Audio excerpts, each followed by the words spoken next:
Hey guys, it's Rose here with another Rosie Concepts video.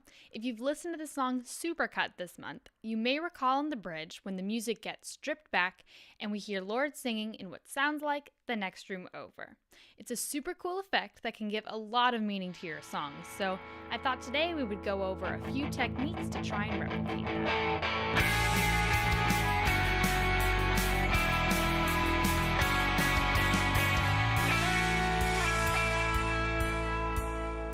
There are two times where you might want to implement this technique: before you've recorded your track and after.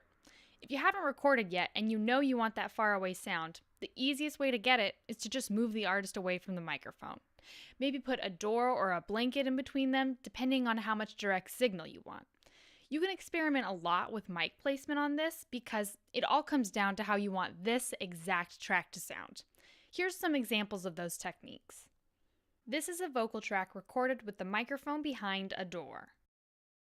In my head, I do everything right. When you call, I forgive and I fight. And this is recorded with the microphone facing the back of the singer. In my head, I do everything right.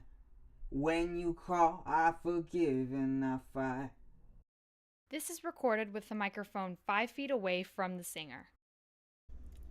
In my head, I do everything right. When you call, I forgive and I fight. This is recorded with the microphone in the same room but facing a corner in the ceiling. In my head, I do everything right. When you call, I forgive and I fight. So, as you can see, there are a lot of possibilities to play around with when it comes to mic placement. Recording your track with the end goal in mind is going to help make your song sound that much more authentic. If you've already recorded your vocals and you're thinking now that it would have been super cool if you could have created that sound, then there is another option. You can mix it in later. I'll show you some ideas on how to get there. So here's a vocal track that I recorded earlier. It was up close miking, so not a lot of natural reverb. And here is what I did. I inserted an EQ on it first and did a bandpass filter on it. Took out all of the lows and a lot of the highs to make it seem as if the microphone was farther away and wasn't able to be as accurate and pick up all of those frequencies. Then I created a send, clicked there, went to bus, picked a bus, created an aux track, titled it reverb, and then I inserted the reverb track on that aux track. You could also insert the reverb onto your original track, but I like creating an actual send because it gives me a lot more control over my blending.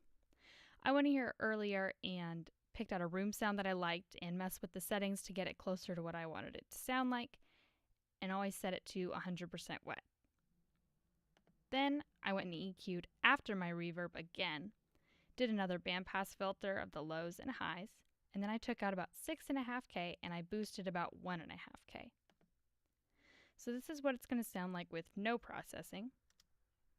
In my head, I do everything right. When you call, I forgive and I fight. Pretty normal and dry as you would expect. And then here's what it sounds like with all of the plugins. In my head, I do everything right.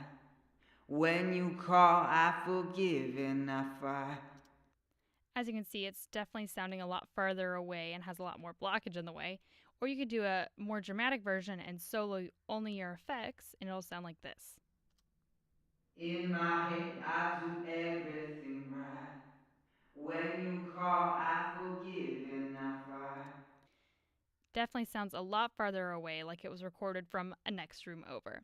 You could do anywhere in between all of those settings and try and blend together your direct signal and your affected signal to come up with basically endless variations of these sounds. And again, keep in mind that the exact settings on your track are really going to come down to what you and your artist want. You could also do a much more subtle version of that EQ and just create a little more space for your vocal. Being creative and adding unexpected effects to your songs can really take them to the next level. They can become much more interesting and dimensional when you put your own flair on them.